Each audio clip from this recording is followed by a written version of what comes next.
രശ്മി, ഇപ്പോൾ BJP-യുടെ നേതൃത്വത്തിലാണ് എലപ്പുള്ളി പഞ്ചായത്തിലേക്ക് മാർച്ച് നടത്തിയിരിക്കുന്നത്. ഗേറ്റ് തള്ളി തുറക്കാൻ പ്രവർത്തകർ ശ്രമിച്ചു. എലപ്പുള്ളി പഞ്ചായത്ത് കൂടി അറിഞ്ഞാണ്, അവരുടെ കൂടി മൗനസമ്മതത്തോടു കൂടിയാണ് ഈ മദ്യനിർമ്മാണശാല ഇവിടേക്ക് കൊണ്ടുവരാൻ സർക്കാർ ശ്രമിക്കുന്നത് എന്നാരോപിച്ചുകൊണ്ടാണ് BJP-യുടെ ഇവിടുത്തെ പ്രാദേശിക നേതൃത്വം ഇപ്പോൾ പ്രതിഷേധ മാർച്ചുമായി എത്തിയിരിക്കുന്നത്.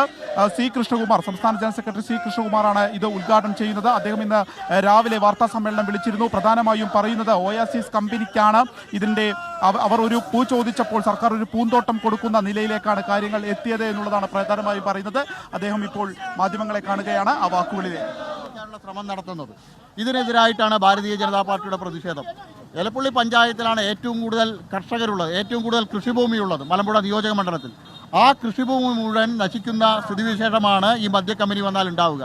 കർഷകർക്കും അതുപോലെ തന്നെ കുടിവെള്ളത്തിനും പ്രാധാന്യം കൊടുക്കണം എന്നാണ് ഭാരതീയ ജനതാ പാർട്ടിയുടെ ആവശ്യം. ഇപ്പോൾ സർക്കാർ പറയുന്നത് ഇത് വാട്ടർ അതോറിറ്റി വെള്ളം എത്തിക്കും, ഇവിടുത്തെ ഭൂഗർഭ ജലം ഉപയോഗപ്പെടുത്തുന്നില്ല എന്നുള്ളതാണ്. അല്ല, മലമ്പുഴ ഡാമിന് അതിനെ ഡിപ്പെൻഡ് ചെയ്തിട്ടാണ് പാലക്കാടിലെ മുനിസിപ്പാലിറ്റിയും 6 പഞ്ചായത്തുകളും അതുപോലെ തന്നെ 30ഓളം പഞ്ചായത്തുകളിലെ കൃഷി ആവശ്യത്തിനുള്ള വെള്ളം. മലമ്പുഴയിലെ വെള്ളം അതിനുപോലും തികയുന്നില്ല. പാലക്കാട്ടത്തെ കർഷകർ രണ്ടാം വിളയ്ക്ക് പൂർണ്ണമായിട്ടും ആശ്രയിക്കുന്നത് മലമ്പുഴ ഡാമിനെയാണ്. ജനുവരി മാസം നിങ്ങൾ കനാലുകൾ പോയി കണ്ടാലറിയാം, കനാലുകൾ തുറന്നു വിട്ടിരിക്കുകയാണ്. ദിനംപ്രതി ഏകദേശം 25 മുതൽ 30 ലക്ഷം ലിറ്റർ വരെ വെള്ളം ഈ മദ്യക്കമ്പനിക്ക് ആവശ്യമുണ്ട്.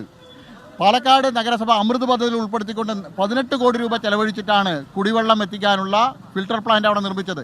ആ ഫിൽട്ടർ പ്ലാന്റാണ് മദ്യക്കമ്പനിക്കായിട്ട് ഉപയോഗിക്കാൻ പോകുന്നത്. ഇത്തരത്തിൽ ജനങ്ങളുടെ കുടിവെള്ളത്തിനായിട്ട് കൊണ്ടുവന്ന പദ്ധതിയാണ് ഉപയോഗിക്കുന്നത്. ബഹുമാനപ്പെട്ട ഹൈക്കോടതിയുടെ വിധിയുണ്ട്. മലമ്പുഴ ഡാമിലെ എലപ്പുള്ളി പഞ്ചായത്ത് കൂടി അറിഞ്ഞിട്ടാണെന്നാണോ ഈ പ്രതിഷേധം? ഈ സ്ഥലം വാങ്ങിക്കൊടുത്തത് ആരാ? കോൺഗ്രസിന്റെ മണ്ഡല സെക്രട്ടറി, എലപ്പുള്ളി ഗ്രാമപഞ്ചായത്ത് മെമ്പർ അപ്പുക്കുട്ടൻ. അദ്ദേഹമാണ് ഇതിന്റെ ഇടനിലക്കാരൻ. കോൺഗ്രസിന്റെ ഹരിചന്ദ്രൻ ചമേലക്ക ഈ പ്രദേശത്തെ ജനങ്ങൾക്കറിയാം. കോൺഗ്രസിനും ഇതിൽ പങ്കുണ്ട്.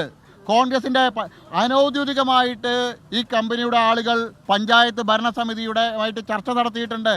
പഞ്ചായത്ത് പ്രസിഡന്റ് ഞാനൊന്നും അറിഞ്ഞില്ല, ഞാൻ ഹരിചന്ദ്രനാണ് എന്നുള്ള ആ വാദമൊന്നും നിലനിൽക്കില്ല. ഇപ്പോൾ ഭരണസമിതി പ്രമേയം ഇവിടെ അവതരിപ്പിക്കുന്നുണ്ട്. അപ്പോൾ അതിലെന്താണ് BJP-യുടെ സ്റ്റാൻഡ്? BJP ഒരു കാരണവശാലും പഞ്ചായത്ത് ഭരണസമിതി യോഗത്തിൽ ഈ പ്ലാന്റ് ഒരു കാരണവശാലും ഇവിടെ അനുമതി കൊടുക്കരുത് എന്നുള്ള പ്രമേയത്തിന്, അതായത് അനുകൂലമായിട്ടുള്ള നിലപാടാണ് BJP ജനങ്ങൾക്കൊപ്പമാണ്, പാലക്കാട്ടിലെ ജനങ്ങൾക്കൊപ്പമാണ്, എലപ്പുള്ളി പഞ്ചായത്തിലെ കർഷകർക്കൊപ്പമാണ്, ഇവിടുത്തെ ജനങ്ങൾക്കൊപ്പമാണ്.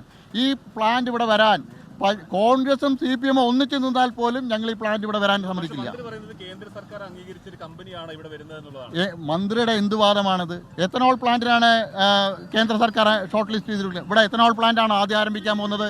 എത്തനോൾ പ്ലാന്റിൻ്റെയും ENA പ്ലാന്റിൻ്റെയും മറവിൽ ഇവിടെ സംസ്ഥാന സർക്കാർ മദ്യക്കമ്പനിക്ക് അനുമതി കൊടുത്തിരിക്കുക. ബോട്ട്ലിംഗാണ് ആദ്യം വരുന്നത്. രണ്ടാം ഘട്ടമാണ് സർക്കാരിൻ്റെ ഓർഡറിൽ പോലും പറയുന്നത് എത്തനോൾ നിർമ്മിക്കുന്ന പ്ലാന്റിൻ്റെ കാര്യം. അല്ല, പാലക്കാടിനെ സംബന്ധിച്ചോളം വെള്ളം അസംസ്കൃത വസ്തുവായിട്ട് ഉപയോഗിക്കുന്ന ഒരു കമ്പനി പാലക്കാട് യോജിച്ചതല്ല. ഇവിടെ കൊക്കക്കോളയ്ക്കെതിരായിട്ട് സമരം നയിച്ച ആളാണല്ലോ MP രാജേഷ്. ആ MP രാജേഷ് ഇപ്പോൾ കൊക്കക്കോളയ്ക്കെതിരായിട്ട് വലിയ സമരം നയിച്ച MP രാജേഷ് അന്ന് DYFIയുടെ നേതാവാണ്. ഇന്ന് ആ കമ്പനി വെള്ളം അസംസ്കൃത വസ്തുവായിട്ട് ഉപയോഗിക്കുന്ന ഒരു കമ്പനിയെ കൊണ്ടുവരാൻ താല്പര്യം എടുക്കാം. ഞാൻ ചോദിക്കട്ടെ, MP രാജേഷ് ചെയ്യേണ്ടത് എന്താ? ഇവിടെ എലപ്പുള്ളി പഞ്ചായത്തിലും മലമ്പുഴ നിയോജക മണ്ഡലത്തിലെ വിവിധ ഭാഗങ്ങളിലും കുടിവെള്ളത്തിന് രൂക്ഷമായിട്ടുള്ള ക്ഷാമമാണ്. ഇവിടെ ജൽജീവൻ മിഷൻ പദ്ധതി നടപ്പാക്കാൻ എന്തുകൊണ്ട് MP രാജേഷ് ഈ താല്പര്യം കാണിക്കുന്നില്ല? രാജേഷ് താല്പര്യം കാണിക്കുന്നത് മദ്യക്കമ്പനി കൊണ്ടുവരാനാ. രാജേഷ് ഇപ്പോൾ മദ്യക്കമ്പനിയുടെ നേതാവായിട്ട് എലപ്പുള്ളി പഞ്ചായത്തിലേക്കാണ് BJP പ്രതിഷേധം. അത് പഞ്ചായത്ത് കൂടി അറിഞ്ഞുകൊണ്ടാണ്. എന്നാൽ പക്ഷേ അതിനെതിരെ നടത്തുന്ന പ്രമേയം, പഞ്ചായത്ത് പാസ്സാക്കുന്ന പ്രമേയത്തിന് അനുകൂലമായ നിലപാട് സ്വീകരിക്കും എന്നുകൂടി BJP പറയുന്നു.